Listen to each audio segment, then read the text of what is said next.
all this romance and affection, husbands running around trying to pursue their wives. There's a type of guy online that says that's just being a simp. Too much sympathy, too much craving. And they'll argue that this idea of a man loving his wife is actually a modern thing, that men need to be strong, cold, that it's the wife's job to pursue and love and serve the husband, the man's the head, and that whole type of thing.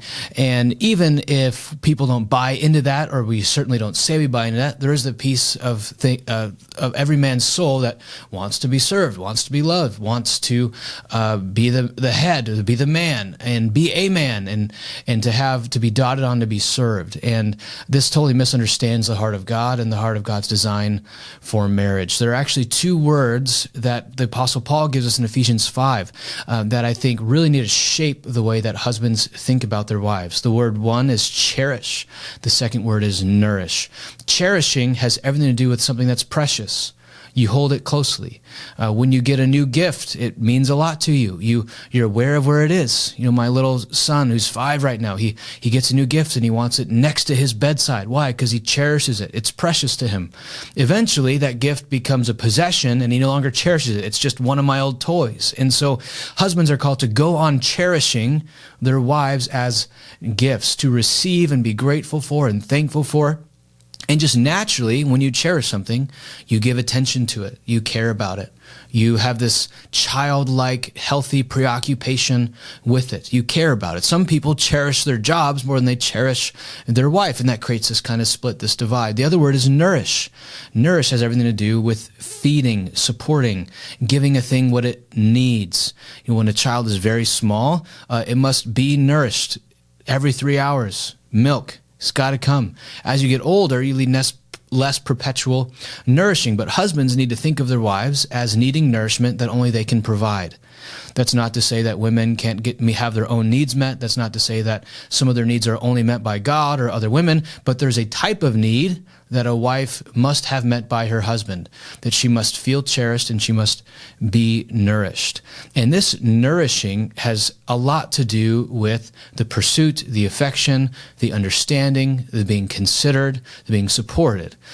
Most basically, this has to do with moving towards and showing of affection, but also every single woman is different. Every marriage has slightly different dynamics.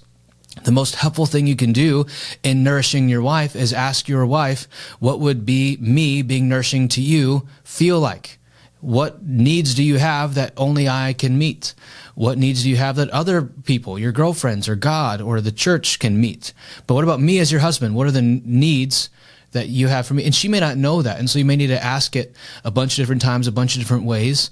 But also, it takes time to really be in touch with what you need. Sort of like a diet. People experiment with different diets because they're trying to figure out what is nourishing to me and my body, because different diets work for different people. It's the same in marriage. There may be need to experiment. What nourishes me? What type of date night rhythm? What type of debrief rhythm? What type of sharing of highs and lows, of journaling together, of reading? There's 1,000 different things in one marriage that may or may not be nourishing. But husbands have the responsibility to cherish and nourish their wife. And that requires some dialogue, that requires some feedback.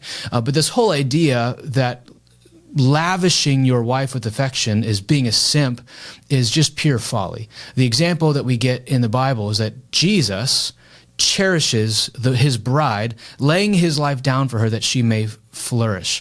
That the gospel of Jesus flies in the face of some of this kind of red-pilly nonsense, saying that men are just kind of be strong, cold, separate, served.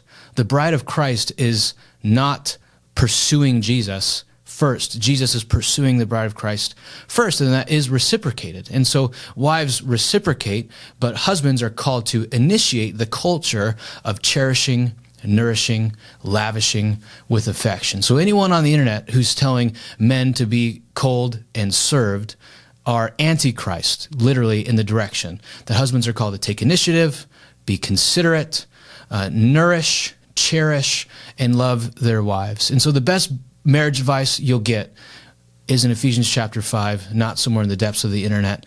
So tune your heart to the way that Jesus pursues his bride, and you'll become a man who pursues his bride or his future bride in a way that actually creates a really healthy, exciting, warm connection. That's what we're all actually looking for and hoping for.